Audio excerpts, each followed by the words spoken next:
la vie, la mort, la lumière, les ténèbres, l'ordre, le chaos, l'euphorie, la dépression.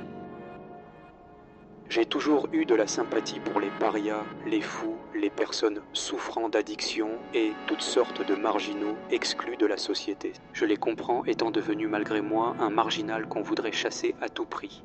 Le monde nous rejette, nous méprise parce qu'on est le reflet de ce qu'ils ont peur de devenir. Des âmes perdues, des hommes et femmes brisés par la cruauté de la vie. La pression sociale veut qu'on soit fort, beau, complètement auto-centré sur la réussite à n'importe quel prix sans se soucier des émotions et ressentis. La richesse, le nombre de conquêtes sexuelles, le statut social et la superficialité remplacent l'honnêteté, la créativité et la sensibilité. Un monde froid et hostile peuplé par des êtres sans cœur. C'est pourquoi nous tournons vers l'alcool, la drogue, l'automutilation et au final le suicide. Ces solutions sont évidemment vaines et régies par une envie d'autodestruction face à l'inéluctable vérité. Nous sommes seuls, personne pour nous comprendre, nous écouter ou faire preuve d'empathie. Comment réussir à pouvoir compter sur nous même si nos cerveaux sont embrumés? La mort est finalement peut-être la seule solution.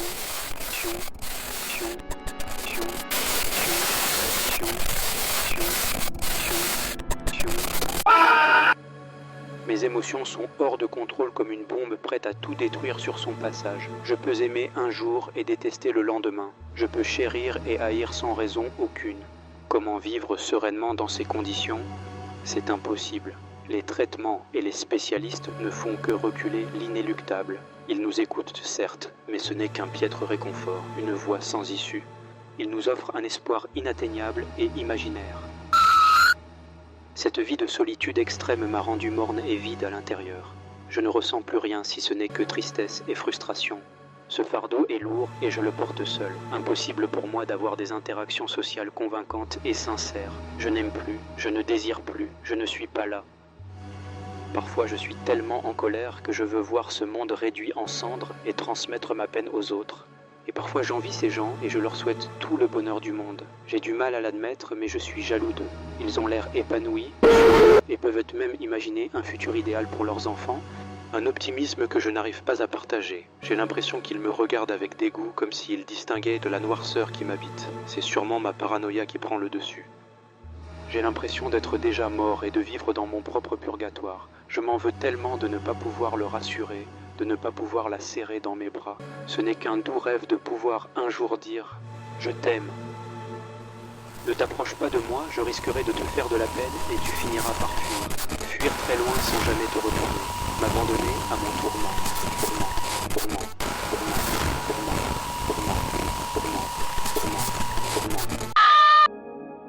Je tombe toujours plus bas dans l'abîme de ma détresse, et je crains le jour où je toucherai le sol. Je pleure à ne plus avoir de larmes à partager. Mon chagrin est invisible comme des larmes sous une pluie battante. Je veux souffrir.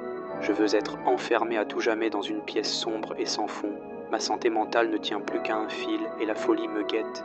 Je veux me réveiller de ce cauchemar.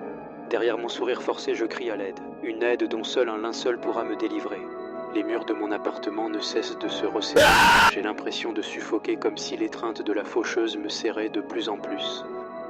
Face à cette indifférence, certains d'entre nous embrassent la violence, une folie meurtrière motivée par l'envie de partager notre souffrance et de lâcher prise. Pourquoi nous et pas eux? Certains préfèrent tourner cette violence contre eux-mêmes. Peau déchirée, chair calcinée, veines coupées, représentation d'un échappatoire mortifère. Mon agonie est éternelle, et même un soi-disant Dieu ne pourrait m'en libérer. Et s'il existait bel et bien, j'aimerais lui infliger tous les sévices de ce monde. C'est normal si ce que je dis vous paraît parfois contradictoire ou même insensé. Moi-même, j'ai arrêté de vouloir comprendre l'aliénation de mon esprit. N'essayez pas de vouloir rationaliser ou trouver du sens à ce que je dis, car il n'y en a aucun. Je terminerai cette confession par vous dire que je vous hais et que je vous aime, que je vous méprise et que je vous envie, que le bonheur est éphémère et fait toujours place au malheur qui lui persistera toujours, comme une cicatrice, signe que seule la douleur nous marque au fer rouge. J'espère pour vous ne jamais croiser mon chemin car je suis la destruction incarnée, et vous risquerez vous-même de devenir une âme perdue, Et si je peux me permettre de vous donner un conseil, effacez de votre mémoire tout ce que je viens de vous dire, car après tout, je n'existe tout simplement pas.